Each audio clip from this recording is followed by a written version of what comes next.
ڕێپێدانی پەیامبەر درودی خوای لەسەر بێت بە هاوڵانی بۆ جێهێشتنی مەکە و کۆچکردن بەرەو شاری یەسریب کە دواتر بە شاری درەوشاوە ناسرا، ڕزگارکردنی پەیامە نوێیەکەی یەکتاپەرستی و شوێن کەوتە سەرەتایەکانی بوو لە ناوچوون و زەبر و زەنگ و ستەم و بێدادی سەرانی سیاسی و کۆمەڵایەتی ئەو کاتی پوڕەیش لە مەکە.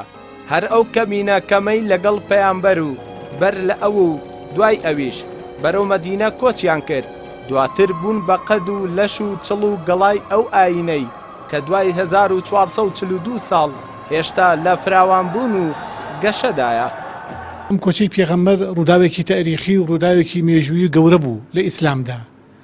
لەبەر چی؟ لەبەر ئەوە پێغەمبەری خوا عەلەیهی سەڵات وەسەلام لە مەککەدا زۆر قوڕەیشەکان کافرەکان ئەزەتی پێغەمبەریان ئەدا.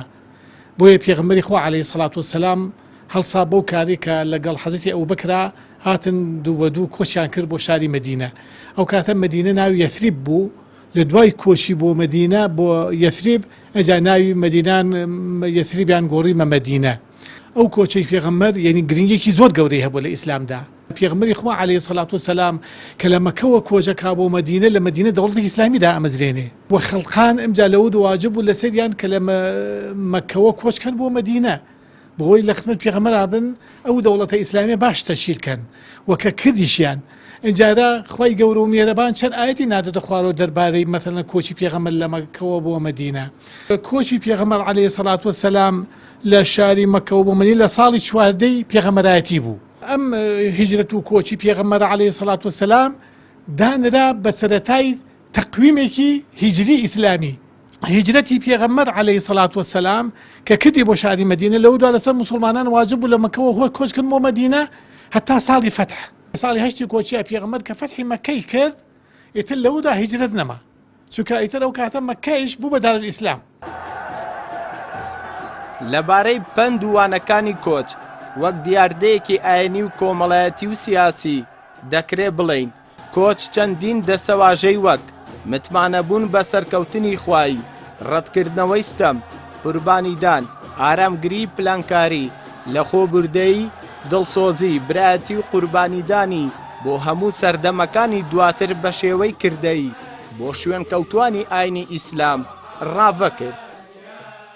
ئەتوانم بڵێم زیاد لەوانەیەکی تایە بۆ خەڵکێکی هوشیار بە تایبەتیە گەرێمە یادێکی فکری کۆچ بکەینەوە تەنها بەسەری ڕانەبورین. یەکێ لەوانە تەسلیم نەبوونە بە جەبری جوگرافیا و فەرهەنگ و واقع و ناهاوسەنگی هێز و دۆخی ڕەش و ڕووتی هێزێک یا کەسێک لەبەرەوەی کە واقعێکی دیاریکراومان هەیە کرێ واقعێکی ترمان هەبێت لە ڕاستی واقعەکە بگۆڕین. دووەمیانەوەیە کە ناسنامە لە ژیانی ئینسانە زۆر گرنگە، پێویستە ئێمە ناسنامەی خۆمان هەبێ، مێژوو ساز بین، بتوانین مێژوو دروستکەین و ئەو مێژووی خۆمان بێ و لە دوایە لە گەورەبوونە لە ڕاستیە مێژوویەکی هاوبەش لەگەڵ بەشەریەتە دروستکەین و جارێکتر بەهێزەوە بگەڕێنەوە ناو مێژوو. ئەو مەسەلەیەکی گرنگە. زۆر بەکەم لەسەر ئاستی هەموو دنیای ئیسلامە توانیوێنە سوول لە کۆچ وەرگرن، بەداخەوە زۆر جار بەرگێکی خوێناوی بەبەری کۆچاکرێ یاخۆ بەرگێک قاڵبێک لە ڕابردووە دروستەکەن بۆ بەیەکەوە ژیان لە کاتێکە ئەبێت تۆشتە جوانەکانی ئەو دنیاە ئەو ئاینە بێنی شەڕی ناشرینەکانی ئێستا پێ بکە و پانتایی جوانەکانی پانتایەکان جوانترکەی زۆر کەم لە ناو دنیای ئیسلام هەستی پێکرێ بەداخەوە. مرحبا برسول الله في مدينته المنورة. کۆچ بە مۆڵەت و لەسەر ڕێ پێدانی خوای گەورە ڕێ و ڕێبازی زۆرێک لە پێغەمبەران و شوێن کەوتوانی ئاینە ئاسمانیەکان بووە. بەر لە پێغەمبەری خودا درودی خوای لەسەر بێت. ژمارەیەک لە پێغەمبەران وەک لوت، ئیبراهیمی مامی، موسا و شوعەیب لە پێناوگەیاندنی ئاین و پەیامی خوای و خۆپاراستن لە پیلان و ستەمی نارانیان کۆچیان کردووە. ئەردڵا محەممەد کەناڵی پەیام سلێمانی. أشهد أن لا إله إلا الله